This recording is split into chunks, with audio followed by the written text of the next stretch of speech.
Let's begin the story. Anjali ഒരു middle-aged woman ആണ്.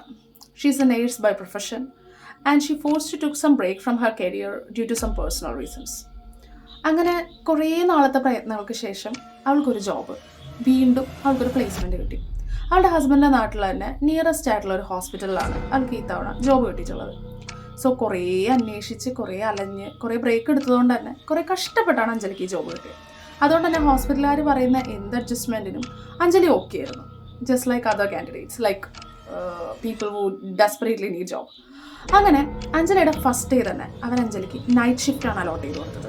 അതൊരു യൂഷ്വൽ പാറ്റേൺ അല്ലെങ്കിൽ പോലും അഞ്ജലി അതിൽ ഓക്കെ ആയിരുന്നു, കാരണം അഞ്ജലിക്ക് ആ ജോബ് അത്യാവശ്യമായിരുന്നു.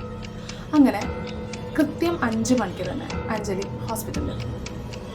ഫസ്റ്റ് തന്നെ ഫസ്റ്റ് ഫ്ലോറിലുള്ള ICUലായിരുന്നു അവളുടെ പ്ലേസ്മെൻറ്റ്. അവിടെ വളരെ എക്സ്പീരിയൻസ്ഡ് ആയിട്ടുള്ള ഒരു ഡ്യൂട്ടി നേഴ്സിൻ്റെ, അവളുടെ പേര് റീത്ത എന്നായിരുന്നു. റീത്തയെ അസിസ്റ്റ് ചെയ്യുക എന്നുള്ളതായിരുന്നു അഞ്ജലിയുടെ ഫസ്റ്റ് ഡ്യൂട്ടി. ICU അഞ്ജലി വിചാരിച്ച പോലെ ഒരുപാട് അക്കോമഡേറ്റഡ് ആയിരുന്നില്ല. ലൈക്ക് ഒരു പേഷ്യൻ്റ് മാത്രമാണ് ICUയിൽ ഉണ്ടായിരുന്നത്. അതൊരു ഓൾഡ് ഏജ് ആയിട്ടുള്ള ഒരു ലേഡി ആയിരുന്നു. അവരാണെങ്കിൽ വന്നപ്പോൾ തൊട്ടേ അൺകോൺഷ്യസ് ആയിരുന്നു. അവരുടെ BP ചെക്ക് ചെയ്യുക, അവരുടെ വാല്യൂസ് ഇവാലുവേറ്റ് ചെയ്യുക, അവർ സ്റ്റേബിൾ അല്ലേ എന്ന് മേക്ക് ഷുവർ ചെയ്യുക, ഇതൊക്കെ തന്നെയായിരുന്നു അഞ്ജലിയുടെ ഡ്യൂട്ടി. സോ അഞ്ജലിക്ക് ഇതത്ര സ്ട്രെസ്ഫുൾ ആയിട്ടുള്ളൊരു വർക്കായിട്ട് ഫീൽ ചെയ്തിരുന്നില്ല.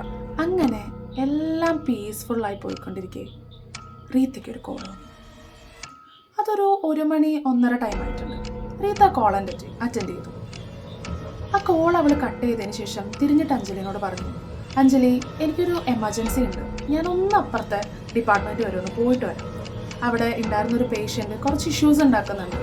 അവിടുത്തെ സിസ്റ്റേഴ്സിന് അത് ഹാൻഡിൽ ചെയ്യാൻ പറ്റുന്നില്ല. അധിക സമയമൊന്നും ആവില്ല, ഒരു 20-25 മിനിറ്റ്സ്. ഇവിടെ പ്രത്യേകിച്ച് എമർജൻസി ഒന്നുമില്ലല്ലോ, അഞ്ജലി ടേക്ക് കെയർ ചെയ്താൽ മതി എന്ന് പറഞ്ഞു. ആക്ച്വലി അഞ്ജലി അതിനോട് ഓക്കെ ആയിരുന്നു, കാരണം ഈ പേഷ്യൻറ്റിനെ കൊണ്ട് വലിയ പ്രശ്നങ്ങളൊന്നുമില്ല, എല്ലാം മാനേജബിൾ ആണെന്ന് അവൾക്ക് ഫീൽ ചെയ്തിരുന്നു.